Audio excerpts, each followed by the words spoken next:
As Democrats continue to reckon with Vice President Kamala Harris's loss to Donald Trump, the question remains, what the bleep just happened?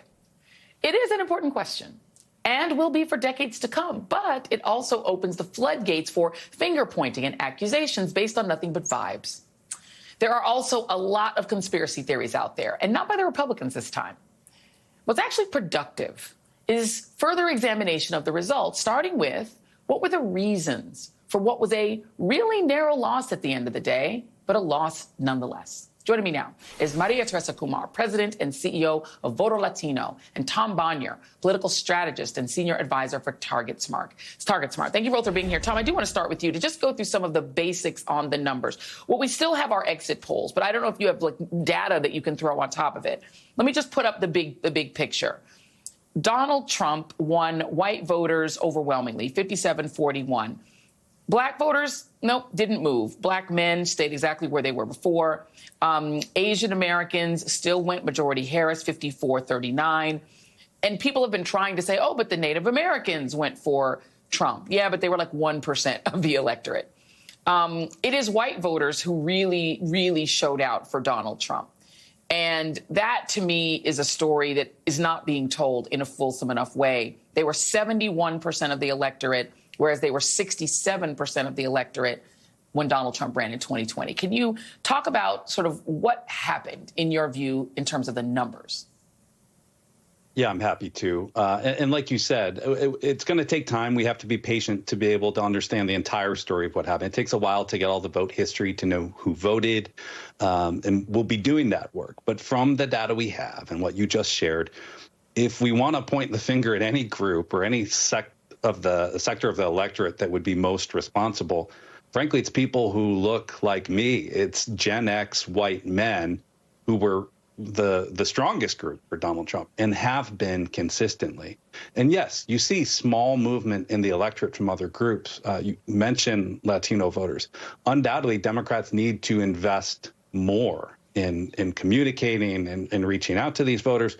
But in terms of who is responsible, we're pointing the finger in the wrong direction if we're looking at voters of color.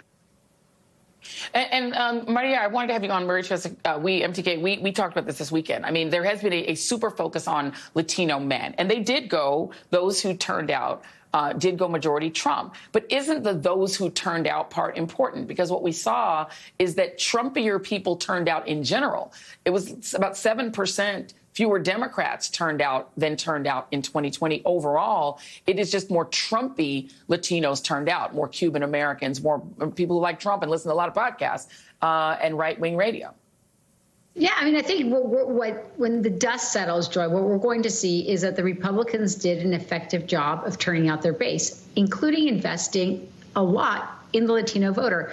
We saw this in 2022. To give you an example, in 2022 compared to 2018, in the midterm election, Latino support on the Democratic side fell 37%.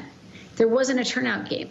Whereas on the Republican side, there was. So right now we're experiencing a bit of an over-index on the Republican side. I remind folks that we have roughly 10 million people that didn't show up this time that did in 2020. And I think when the dust settles, you're going to see that there just was not the ground game. There wasn't that constellation of voters being contacted by small, independent grassroots organizations. I can tell you for a fact that we were fielding calls from local groups saying we don't have enough resources. And when they said they didn't have enough resources, Joy, I'm talking about they didn't have $18,000 here to put in calls. They didn't have $20,000 here for flyers. I mean, there was this idea that the campaign had it, and we were making the calls and saying local groups are part of this ecosystem. Why? Because when that person that knocks on your door, more than likely you're going to see them in church. You're going to run into them in the beauty salon. You're going to run into them at the gas station. It's going to be harder for you to say that you're not into listening if they're talking to you about the importance of these issues. And so there really has to be a broader understanding and a broader respect for the grassroots organizer on the ground. And I also do deeply believe that there also has to be a come to Jesus moment with the Democratic Party.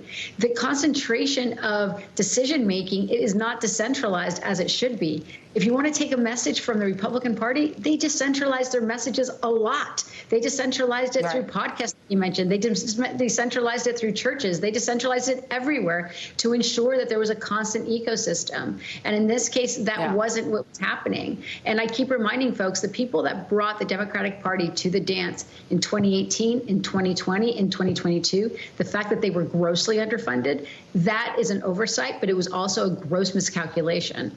I also think that we have to have a conversation around the economy, and I think that's what we're also going to see. The fact that people did swing, even among young people, was that they couldn't pay their rent, and we have to be frank about what was missed.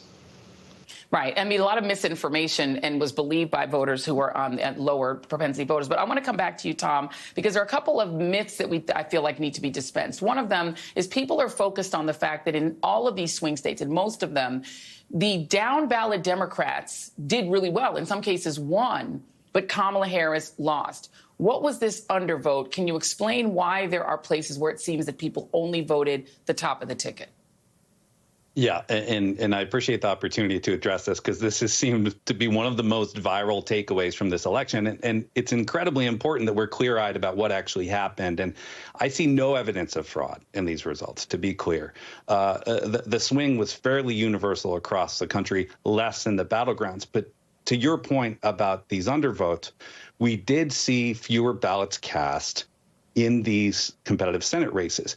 But it's a minimal difference. In Michigan, it was about a 1.5% drop off. In Wisconsin, it was about 0.8%.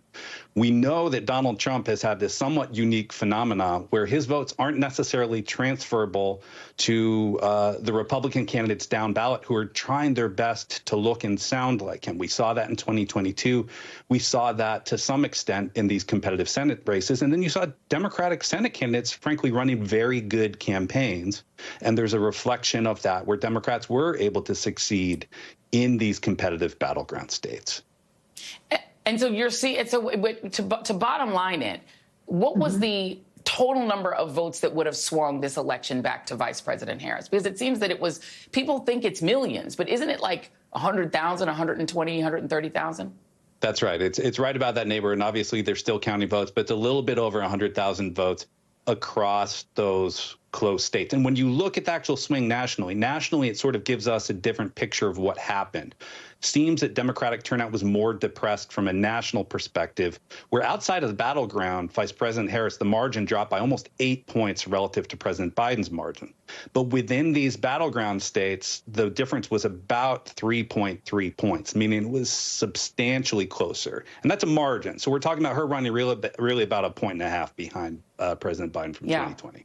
And I should remind everybody, California, I don't believe it's finished countings. That's going to change what the popular vote total is. But bottom line, the Democrats didn't get out their base vote. They didn't get out their base vote. They focused on the wrong things, converting Republicans rather than getting base voters out, particularly brown and black base voters. So the brown voters that came out were more Trumpy. That's what happened. And that is those men and also young men who were much more open to misinformation, pro-Trump, came out. The base did not. Maria Teresa Kumar, Tom Bonier, thank you.